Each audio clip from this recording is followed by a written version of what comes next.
ladies and gentlemen, welcome back to the channel. Today I want to take a look at the Magicforce 68 key mini mechanical keyboard. I already took the little sleeve off just because it takes forever to get this thing off. It's a 68 key keyboard. There's some information here on the side that I'm going to read. It has a switch life cycle of 50 million cycles, I guess 50 million presses. The working current voltage is half an amp, not like you really need to know that. The dimensions are 337 millimeter by 104 millimeter by 37 millimeters, not like millimeters, helps us out a lot. System requirements, USB port. Package contains a mini mechanical keyboard, a USB cable, and a quick start guide. The rest is in another language. And then on the back, it talks about compact, space-saving, handy and portable, unique layout with 68 keys. I think normal keyboards are 108 keys, I think. Maybe not 108 keys, don't quote me on that one. 6 key rollover, shortcuts to multimedia keys, ergonomically sculpted profile, floating key design without a small plastic shell that wraps around the bottom of the keys, anodized brushed aluminum alloy top plate, and a detachable USB cable. And then the rest is in some different languages. So this is the layout of the keyboard. It doesn't have the 10 pad number pad over here. It doesn't have some other things which we'll get into in a second. So let's go ahead and open this up. Pretty plain box. Completely plain box. There's nothing on it at all.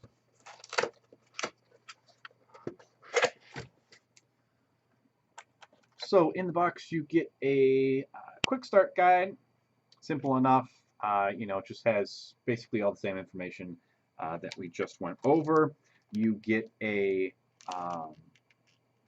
mini USB to USB, and I guess you could use this for your phone. I'm not really sure why they give this to you. This is from a completely different company called Mundus, if that'll focus. Mundus. And it's micro USB to USB, which is odd, and I'll get to that in a second. You've got a 6-foot mini USB to USB. So this is what connects the keyboard itself to your computer. I suppose you could use this adapter, I don't know, to connect something else. I'm not really sure why they include this, and I don't believe they mention it in here. I guess you could probably use that to connect it to your phone. That's in a different language. Nope, does not mention why they include. It just says it includes a USB cable, so it doesn't really explain why they throw this adapter in there. You also have a keycap puller, which they didn't mention in there, and so that allows you to remove the keycaps if you decide to put your own custom keycaps on.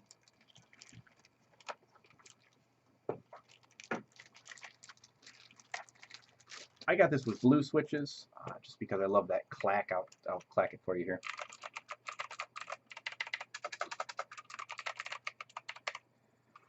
So the sound is just absolutely wonderful. But you'll notice it's definitely smaller than your normal keyboard. So it doesn't have a row of F keys up here. It does have a row of, like, sort of F keys here. So there's like an F1 and an F2, but that's a secondary function. So you do have to hold down the FN key to get some of these things to work. Or if you hold down the Shift key, you'll get, the number or the character associated with it. So it is missing those 12 F keys on top of a normal keyboard. It still has just about everything that you would normally expect. It's got a a Windows button. It's not for Mac, so you're not going to find a command button there, but it'll work sort of the same. But you still have some media keys down here on the bottom row for play, pause, start, all that good stuff. There's some volume keys here too, which are always very helpful as my co-host joins me. And you don't have other things like home.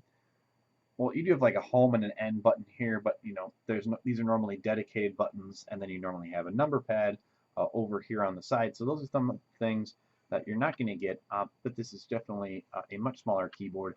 This is the anodized aluminum that's here by the company Magicforce. It's not, the company's name's not Magicforce, that's just what the keyboard's called.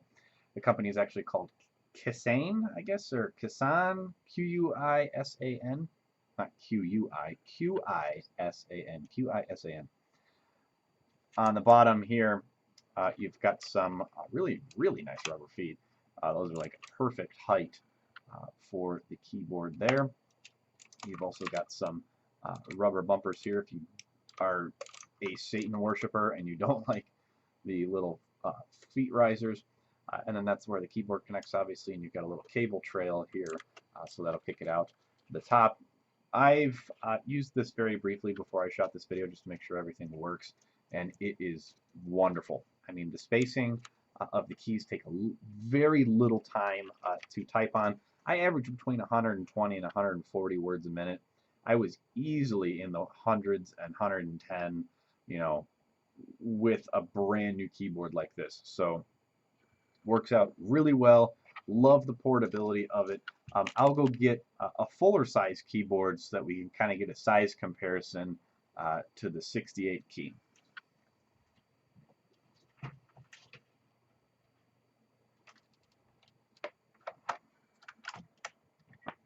So that's sort of the difference there, minus the little wrist rest. This is the new Corsair Rgb Strafe, which I'll be doing another video on this shortly. I just got this in as well, but I wanted to shoot the Magicforce video first. So you'll notice some differences here. No numpad, obviously. You are missing some of the print screen and scroll lock and pause break keys. You are missing dedicated home and end buttons, but they are in the F key section here. You're also missing some of the other like menu buttons that are in here. You're missing the entire F row up here, which they kind of roll into the top row. These are all F keys plus 1 to 0 plus the correct characters that go with it.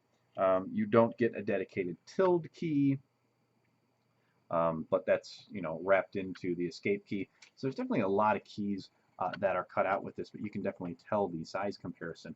There are keyboards just without, I think there's like 88 key keyboards that are without the numpad, so without the roughly 10 key number pad that's here, but still has the remainder of the keyboard. This they've obviously really stripped down. This is just about as small as you can get on some keyboards. I've seen them even smaller than this, maybe as small as this, where they wrap the number keys into some other things. But give me at least the arrow keys. I don't care too much about this. You can wrap that into something else, but you got to give me the number keys. So I'm really impressed with this. Build quality is wonderful. Switches are absolutely beautiful. I'm going to go on Amazon's website here as I'm just holding this up for the last couple of minutes and talk about some things they mentioned on the website and the current price. So the current price right now is $40, $39.98. Comes in two colors. This is with the golden back. They have another one in the just silver, so if you don't want that like gold back. They've got one with brown switches for $60. They've got a backlit one. That's the only thing I was kind of disappointed about, was no backlighting, and that's something that I really like in any keyboard. It's really underutilized. So if your keyboard's not backlit, they didn't have a backlight version, and the backlit version, the printed characters on here look way different. They look almost foreign, and so the font that they chose for the printed version of the backlit keyboard, I can't talk today, was really ugly in my opinion. So I decided to go with just this non-backlit one, which seemed to work out just fine. And then it's another, I think they're $70 for the, yep, $70 if you want the backlit one. And they come in silver, like this, either silver or gold plate, or they come in an all black, traditional, all black like this with a back black backplate, and those are also you know, backlit as well. But if you look up this company, Kisan, I guess, or Kisan, Qisan, they've got some really, really inexpensive, awesome, awesome keyboards. For $40, you really can't beat this. So I can't complain too much about not having backlit. That's the only thing I wish I had, but I could pay the extra, you know, $30 and get that. I'm going to look into getting some other keyboards from this same company. I like this one very, very much. I'm still kind of obsessed with the RGB lighting and the cool things that you can do with this. This is actually the silent Corsair Rgb Strafe that they have out. So I'll be doing a video on this one in a minute and see if it's better than my regular RGB. I did do a video of the predecessor to this, just the K70 RGB, and it was wonderful, but I've really started to have some issues with it lately where it's, you know, I'll press a key and I'll just, you know, very, very quick press that key, but it'll write like 5 or 6 of them, and it's starting to affect a lot of the things that I do. So this is now on my main battle station, which is to my left, and this keyboard will be on my editing station, which is the desk that we're shooting on right now. So let me know what you think. I'm sorry we've been sort of rambling. Let me know if you made it to the end of this video. I really appreciate it. I like to get a good idea of how many people made it to the end of this video.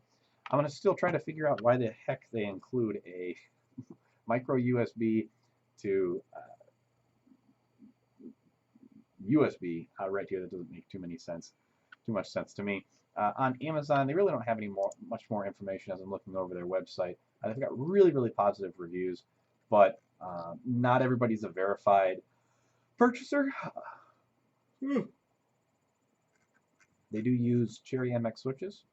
That's something that people are interested in knowing. Cherry's sort of the leader in switch manufacturing. I've really only seen like one other negative review.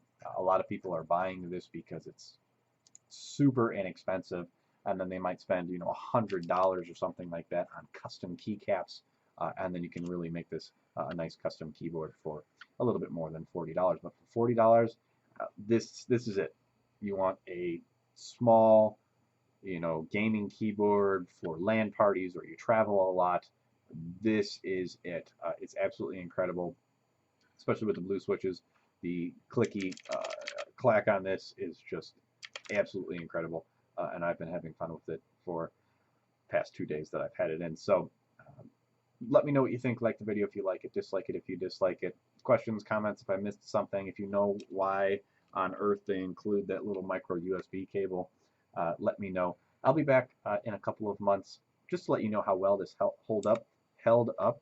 That's why I'm doing a new video on this, because this one's replacing my old Corsair. I had a lot of high hopes. I spent, you know, $170 a year and a half ago on the brand new Corsair RGB keyboard. Now that thing didn't last very long, and I'm a little disappointed in that. So I'm reviewing the new one. Corsair sent me a new one. They felt bad, and it's an issue that they have. So I kind of gave them the old one back, and they gave me this one. So that'll be something else that's coming up if you're interested in that. And thanks for hanging around, guys. We will see you in the next one.